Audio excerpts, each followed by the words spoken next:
Assalamualaikum warahmatullahi wabarakatuh. Perkenalkan, nama saya Luli Elangsa, absen 19 dari kelas 1147 SMA Negeri 2 Ngawi, Taruna Indonesia. Hari ini saya akan mempresentasikan tentang proposal yang telah saya buat dengan judul Analisis Dampak Pelanggaran Tata Tertib Sekolah yang diulang oleh siswa-siswi SMA Negeri 2 Ngawi, Taruna Indonesia. Latar belakang pembuatan proposal ini adalah karena SMA Negeri 2 Ngawi Taruna Indonesia merupakan sekolah berbasis kemiliteran atau ketarunaan pertama di Ngawi yang berlokasikan di Kecamatan Geneng, Kabupaten Ngawi, Provinsi Jawa Timur. Perubahan dari SMA Negeri 2 Ngawi menjadi SMA Negeri 2 Ngawi Taruna Indonesia, terjadi beberapa perubahan di SMA Negeri 2 Ngawi itu sendiri. Salah satunya tata tertib. Dampak-dampak yang diterima oleh siswa dari perubahan tata tertib itu sendiri adalah banyaknya pelanggaran yang terjadi. Dari sedikit latar belakang yang bisa saya paparkan, rumusan masalah yang bisa kita ambil dari latar belakang tersebut antara lain, respon para siswa terhadap tata tertib, kedua, dampak yang diterima dari siswa karena melakukan pelanggaran, yang ketiga, apa penyebab siswa melakukan pelanggaran tersebut. Dari rumusan masalah yang sudah disebutkan, dapat kita simpulkan bahwa tujuan dari penelitian ini adalah untuk mengetahui respon siswa terhadap tata tertib, kedua, untuk mengetahui dampak pelanggaran tata tertib yang telah dilakukan, ketiga, untuk mengetahui penyebab mereka melakukan pelanggaran tata tertib yang diulang.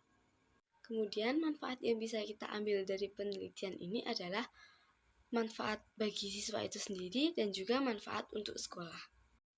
Kemudian, ruang lingkup pada penelitian kali ini adalah hanya di dalam area SMA Negeri 2 Ngawi Taruna Indonesia.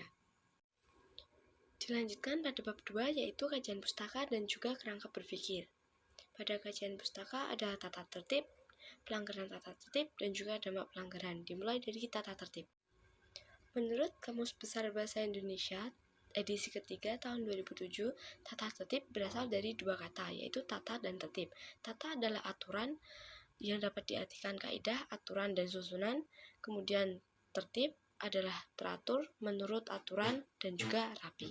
Jadi tata tertib adalah peraturan-peraturan yang harus ditaati atau dilaksanakan. Tata tertib memiliki jenis-jenis. Jenis-jenis diantaranya ada tata tertib sekolah, kelas, rumah, masyarakat, lalu lintas, dan juga tata tertib pelaturan laboratorium. Tata tertib juga memiliki macam-macam, di antaranya ada perilaku, keaktifan, dan juga kerapian. Pelanggaran tata tertib. Pelanggaran tata tertib bisa diartikan sebagai tidak terlaksananya peraturan atau tata tertib secara konsisten akan menjadi salah satu penyebab utama terjadinya berbagai bentuk dan kenakalan yang bisa dilakukan siswa, baik di dalam maupun di luar sekolah. Pelanggaran tata tertib dapat meliputi pergaulan bebas, kenakalan siswa, dan juga membolos sekolah. Itu juga bisa menjadi penyebab utama pelanggaran tata tertib yang biasa terjadi di sekolah.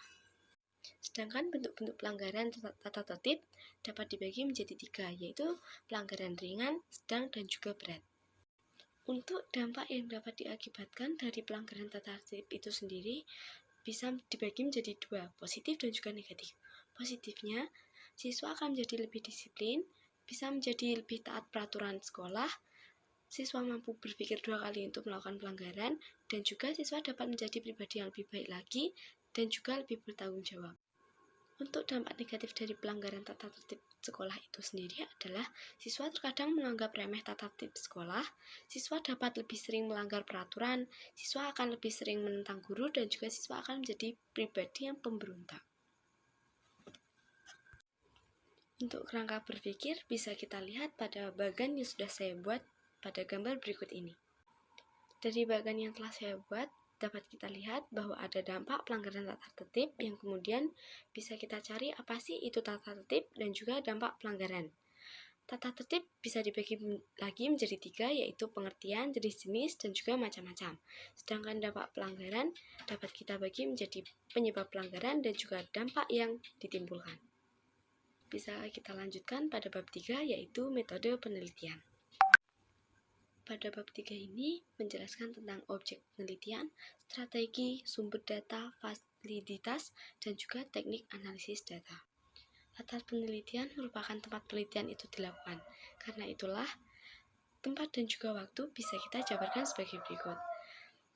Tempat penelitian kita lakukan di dalam area SMAN 2 Ngawi Ternate Indonesia, dan juga waktu penelitian dilakukan pada tanggal 18 Januari 2023. Latar penelitian merupakan tempat penelitian itu dilakukan.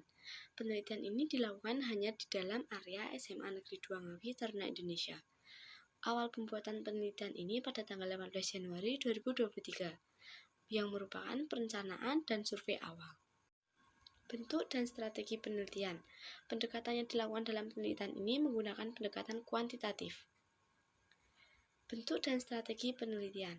Pendekatan yang dilakukan dalam penelitian ini menggunakan pendekatan kualitatif, di mana pendekatan kualitatif bermaksud untuk memahami fenomena apa yang dialami oleh subjek penelitian seperti perilaku, persepsi, motivasi, tindakan, heuristik, dan dengan cara deskripsi dalam bentuk kata-kata dan bahasa. Penelitian kualitatif memiliki beberapa tahap, yaitu pertama tahap pralapangan, kedua tahap pelaksanaan penelitian lapangan, ketiga tahap analisis data, keempat tahap perumusan temuan, dan kelima tahap pembuatan hasil penelitian.